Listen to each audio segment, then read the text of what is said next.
아홉 번째로 기도는 성령 충만을 받는 능력입니다. 사도들은 기도함으로 성령 충만을 받았고 그리하여 그 사명을 끝까지 잘 감당할 수 있었습니다. 우리도 사명을 감당하려면 성령 충만을 받아야 하는데 그 비결은 바로 기도에 있습니다. 열 번째로 기도는 옥문을 여는 능력입니다. 사도행전 12장 1절과 5절에 보면은 헤로드 왕이 손을 들어서 교회 중에서 몇 사람을 해하려고 하고 이때 베드로 옥에 갇혔습니다. 그리고 교회는 베드로를 위해서 간절히 하나님께 기도했는데 밤중에 옥문이 열리고 죄수들의 매인 것이 풀어지고 베드로가 걸어서 집으로 돌아온 것을 성경이 말하고 있습니다. 그래서 기도는 옥문을 여는 능력이 됩니다. 11번째로 기도는 교회를 개척하는 능력입니다. 사도행전 16장 13절과 4절에 이렇게 말씀했습니다.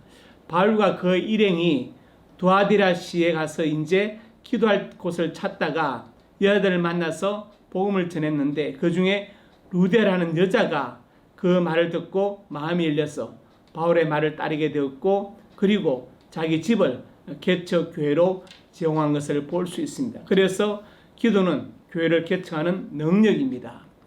12번째로 기도는 사명을 감당하는 능력이 됩니다.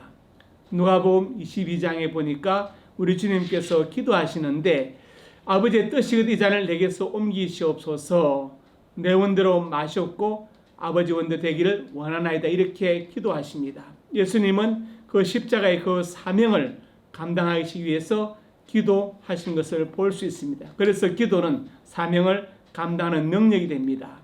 그리고 이제 사도행전 16장에도 바울과 실라가 기도하고 하나님을 찬송하며 죄수들이 듣더라. 그리고 옥토가 움직이고 문이 열리고 모든 사람이 메인 것이 다 벗어졌다고 성경은 기록하고 있습니다. 이것은 다 기도의 능력에 대해서 말하는 것입니다.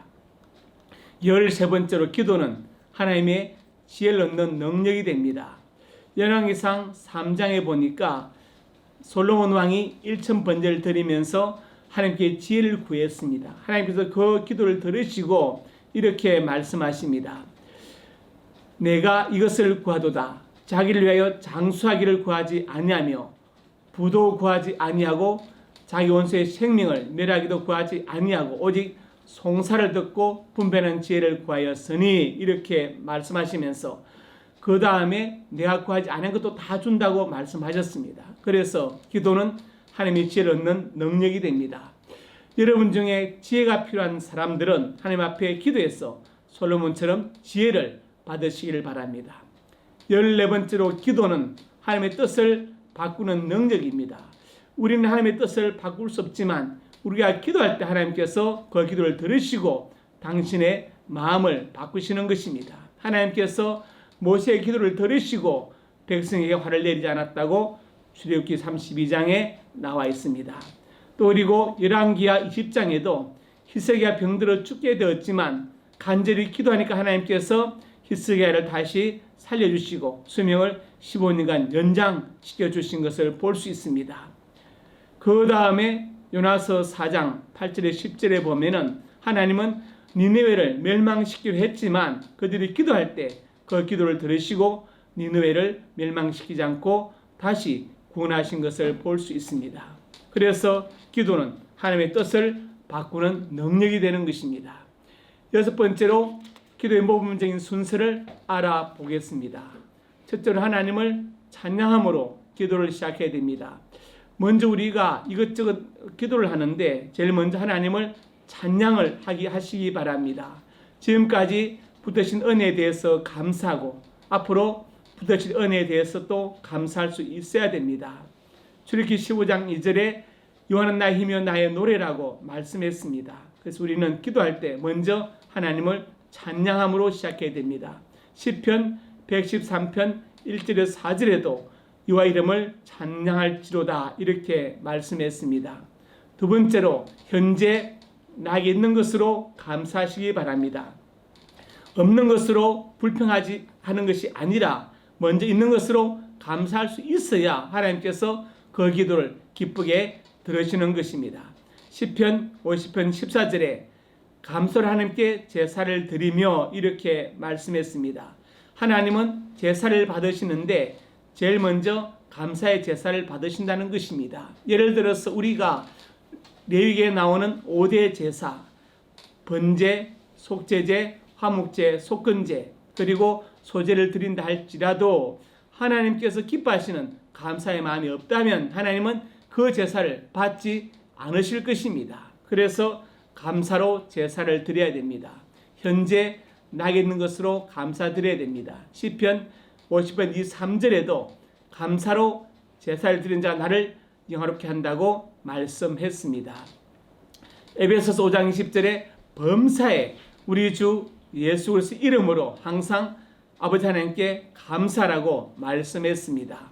세 번째로 겸손하게 회개해야 됩니다.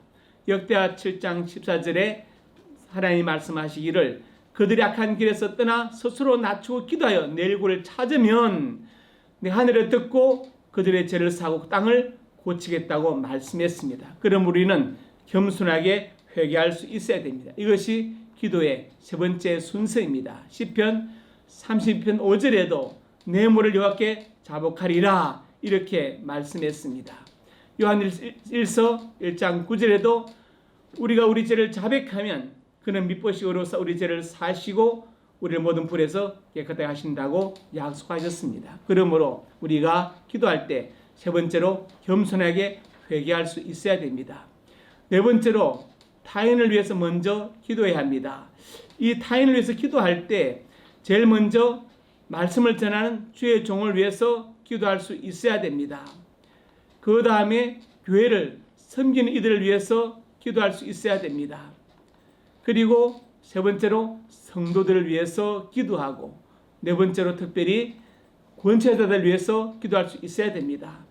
권세자들은 디모데전서 2장 2절에 이렇게 말씀했습니다. 임금들과 높은 지 있는 모든 사람을 위하여 하라. 이것은 바로 기도를 말하는 것이죠. 사도 바울이 믿음의 아들 디모데에게 높은 지 있는 사람들 위해서 기도할 것을 부탁하고 있습니다.